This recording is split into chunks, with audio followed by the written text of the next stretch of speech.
Hey, good morning, everybody. Welcome to the sanctuary this Valentine's Day. It's pretty cold, isn't it? Man, as you can probably tell, I'm coming to you from the warmth of my living room. I didn't want to chance being at the church this morning because we're still having some problems with the lights in the auditorium, and I wasn't sure how warm we would be able to get it this morning, and I didn't want to get it up to a comfortable temperature just so I could be in there. So I'm broadcasting from home today. I hope that's where you are, home, safe, warm, bundled up, something warm to drink, something good to eat, and we'll get through it together. Appreciate you being here. It is Valentine's Day, and I hope that you are feeling loved this morning. I hope you are showing love to others or sending love to others. It's a good day to tell people you love them, even if you never have before. It's a good time to start. You know, they say people who've been married a long time may start to look like each other. They certainly develop the same habits, and I think they sort of share the same mind sometimes. This is the card I got for my wife for Valentine's Day. This is the card my wife got for me for Valentine's Day. Great minds think alike, right? Yeah, we're on the same wavelength, and I guess that's a pretty good thing. Hope you have a great Valentine's Day. Please stay safe. It's going to get worse. It's hard to believe it's going to get 20 degrees colder than it is right now, but that's what they're saying. And so do your best to stay warm and safe and keep everything wrapped up. And hopefully next time we get together, it will be much more pleasant outside. All right, let's get to the message today. Since I didn't get to do it last week was a disaster of epic proportions. But, you know, sometimes I forget even my own sermons. Sometimes I forget the things I say. I don't always practice what I preach. And I don't always take my own advice. And so I want to tell you this morning about how I have spent my free time over the past year. Monday has been my day off for many, many years. I always take Mondays off, and I almost always go for a long drive, maybe down a road I haven't been on or to a town I haven't visited before. I like to see something new. It clears my mind. I listen to music or I listen to podcasts, and it's a real time of relaxation and recharging for me. I look forward to it each Monday. Tomorrow, I'm probably going to be snowed in, but I can survive without it 1 week. But about a little over a year ago, I was one Monday driving around towards Burnett, and I went through the little town of Bertram. I've been through Bertram many times before, but I almost always just stayed right on the highway right through town. But this particular time, I got off the highway and I wanted to go down the main street of the little town of Bertram. And as I went down the main street, I saw something I did not know was there. There was a movie theater in Bertram, and it seemed to be in really good shape, well cared for. And so I slowed down, not a lot of traffic in Bertram. I slowed down, I rolled down my car window, I grabbed my iPhone, and I took a picture of this theater out my window, the Globe Theater. I thought it was so cool looking. It's very unusual looking. And they've restored it. They do events in it when they're not having a quarantine, of course. But I was very pleased to see it there. It made me feel good. Well, a couple of weeks after that, I was further south in Texas, and I was in the little town of Edna. I certainly wasn't expecting this, but in downtown Edna, I saw another movie theater, and it had a sign that just seemed to defy the laws of gravity and physics. And it was called the Edna Theater. But I don't know how that sign has managed to stand like that for years and years and years. It seems like it would blow over with the first strong wind, but it's still there. And the theater still looks in good shape. But it started me thinking, how many old movie theaters could there be in the state of Texas? I decided I was going to start looking for them. Instead of driving around aimlessly on Mondays, I would drive with a purpose to find as many of these old theaters as I can. Well, it was successful beyond my wildest dreams. I eventually found a website that helped me locate where theaters would be or had been. And so I was able to target instead of just driving aimlessly. I did a lot of that. But after I found this website, I was able to say, okay, I'm going to go to this town, and this town's right next to it, and they're supposed to have an old theater too. And so I was able to sometimes get several in a day. A year ago, this wasn't even a project to me. But now, as of today, I have visited and photographed 198 movie theaters. I'm going to hit 200 probably the next time I leave my house. Each week, as I would take pictures of these theaters, I would post them on Facebook, and people really responded positively. Some people said, "Oh, I had my first date in that theater," or "I remember going there," or "My dad worked there," or "I saw many a movie there when I went to visit my grandparents in that little town." And then back in early December, after I had done it for 10 months or so, a reporter from the American Statesman interviewed me. And maybe you saw it if you get the paper. I got a huge 2-page spread in the Austin American Statesman, and it was on their website and went to many other places around the state that are syndicated by the same company that owns American Statesman. And so while I was talking to this reporter, I had a thought that I had not had before. And I actually said it out loud to him. I said, in most little Texas towns, the fanciest places the average person ever got to enter was the local theater and their church.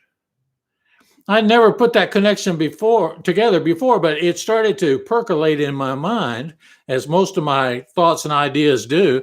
And I began to think, are there connections between a church and a theater? Theaters were supposed to be fancy. They were supposed to be enticing to people. They were built to be glowing with light and exciting to look at. And they were supposed to draw you in. And that's why they were given names like the Palace and the Ritz, the Grand, the Paramount, and the Majestic. Those very names say, hey, this is better than your everyday life. They promise something. And so people would go to these, they literally came to be called movie palaces. But now here's where I forgot to practice what I preach. How many times have you heard me say these 3 words to you? God is everywhere. I've said it 100 times, 200 times, 300 times. I don't know how many times I've said it. I believe it, that God is everywhere and that we can find him in anything once we start looking. And yet, when I was taking all these pictures of these movie theaters, I really had not started to think in that direction.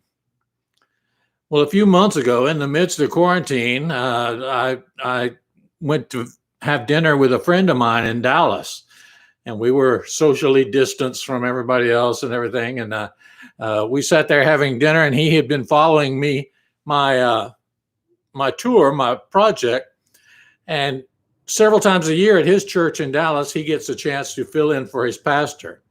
He's a great musician, a great singer, but he's had a chance to preach, to substitute for his preacher several times. And he said, are you going to use this movie project in a sermon? And I sat there kind of stunned for a minute because I hadn't even thought about it. It hadn't crossed my mind. He said, do you mind if I use your pictures in a sermon? And I said, no, that's fine. But I started thinking about it. Why did I not think about God being everywhere when I was traveling around the state looking at all these theaters?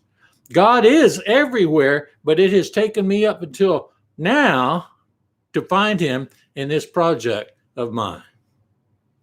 You remember Jesus' parable of the sower of the seeds? He throws the seeds, and Jesus tells the story of how the seed falls on 4 different kinds of ground, 4 different types of soil. And the yield is different in every case. Only one of them has a big yield of return harvest. But by coincidence, just like Jesus had these 4 types of soil, 4 types of ground for seed sowing, I had coincidentally separated my theaters into 4 categories. And I realized I could see myself in many of these old picture shows. In fact, I'm now convinced all of us are like one or more of these theaters. Let me show you the categories I broke these theaters down into. The first category I call the jewels. They're beautiful. They're so different from each other, and yet they're all amazing. They've been kept in beautiful condition or restored so that they look almost brand new. They're still in use by their communities. They're still a source of pride for the citizens of the town where they exist. And they're ready for business. They're ready to do what they were made to do. And what is the business of a movie theater? Well, when you think about it, it's really kind of a beautiful metaphor. In the midst of darkness, a bright, incredibly bright light shines out. And this bright light projects images. It projects stories that inform and entertain and inspire people. Folks, that's what I'm supposed to do. That's what you're supposed to do too. That's how God wants us to be in this world, a jewel, a shining reflection of his light, showing illumination and inspiration to all those who come in contact with us. He wants us to be constantly sharing, constantly comforting other people, refreshing them, and showing them a bright hope for the future. The jewel of a theater is what God wants for each of us to be.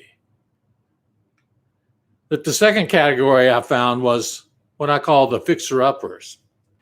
Now, these were once projecting their light and spreading their message for years, maybe decades. But then things started to slip. Things started to slip, and the effects of time and various crises began to take their toll. And although the basic structure of these theaters is still there, it's still pretty strong, the cracks are definitely starting to show. The colors have faded. The letters, in many cases, have fallen off the signs. And inside, it's dark. They are no longer sharing their message. But they could. They still could. They are not beyond help. Many of these theaters, when I visited them, had a little for sale sign in the front door somewhere. They need a new commitment. They need somebody to say, it's time to spruce up and start again and recharge and remember why we are here. See, a church like this is me at church camp every summer. Every year I would go to summer camp, and every year I would walk down the aisle at least once during the nighttime service, and I would make my trip down the aisle so I could rededicate my life. And after a while, I thought, it's silly for me to do this every year, to rededicate my life every year. But you know what? I've swung back the other way. I think all of us need from time to time saying, I need a rededication. I need to start again. I need renovation inside. I need to be brought up to code again. I need to start being what I was created to be, what I used to be, what I still am able to be if I had a new commitment inside. The third category are the ones that I call under new management. Now, on the outside, these theaters still have a resemblance to their former days of service. But that bright light shining inside has been replaced by something usually much less glorious, like a meeting hall, a restaurant, a thrift store, a t-shirt shop, or even a grocery store. Yeah, the Alabama Theater in Houston is now a Trader Joe's. Now, that's nice that they're still able to use the building, but having a thrift store inside is not as wonderful and wondrous and awe-inspiring as having a theater inside where people go to be amazed by what's on the screen, to be enriched by the light that shines inside. And yet, I know so many people who grew up being great examples for the kingdom of God. And over time, they followed paths that took them away from that, that took them far from the one they started on. And now, although they may look on the outside about the same, the light on the inside has been turned off and they've changed. Now something new is inside determining their everyday life. They're no longer projecting the message of God. They're no longer showing people the kingdom. And then finally, the last category is a sad one. Rest in peace. These theaters are likely gone forever. Not only has the light gone out,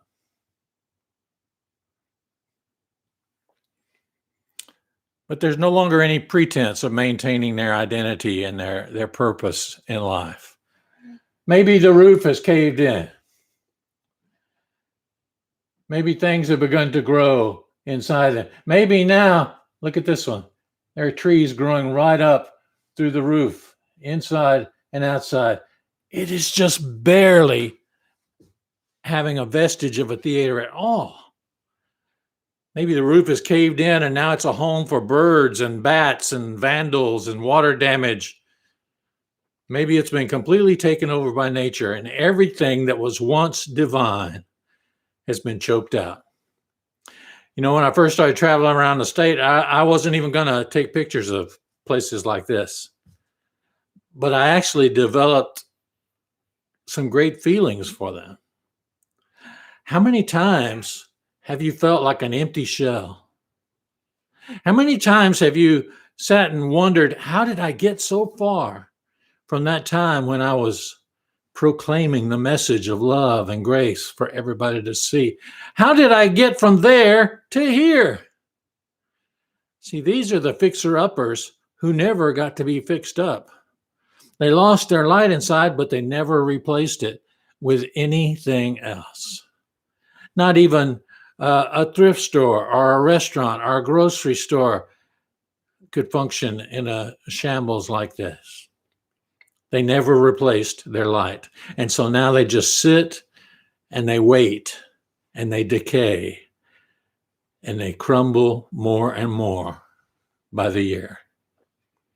Well, that would be a really sad way to end, wouldn't it? Except for this one thing.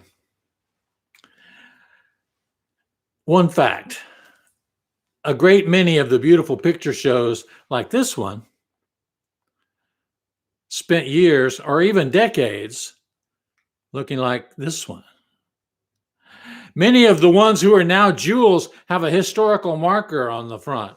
And the marker tells of how the theater fell into disrepair, sometimes for 30 or even 40 years, sitting there empty, crumbling, decaying, molding, rotting for 40 years. Well, folks, I'm happy to tell you, no matter how you have fallen, no matter how your light has dimmed, you have not sunk below the reach of the master designer. And just like the beautiful theaters I have showed you, God stands ready to make you clean, to make you new, to rekindle the light that you once had. See, Jesus put it like this when he told a huge audience, you are the light of the world. Right after that, he tells them this, let your light so shine before others that they may see your good deeds and glorify your Father in heaven. Wow. Why is it important for the light to shine inside us? So that other people can see it and know it's divine. That light is not from Hollywood. It's from Holywood. It's from heaven. It's from God. It's a divine light that shines within us when we yield ourselves to God's control. Being part of the kingdom should not be a secret. It should be projected for the world to see. Isn't it time that you started projecting again? You know, the world really needs your light and your message more than ever today. I hope you'll let your light shine this week. Until next time, I love you. Love wins. And we'll see you again very soon. God bless you.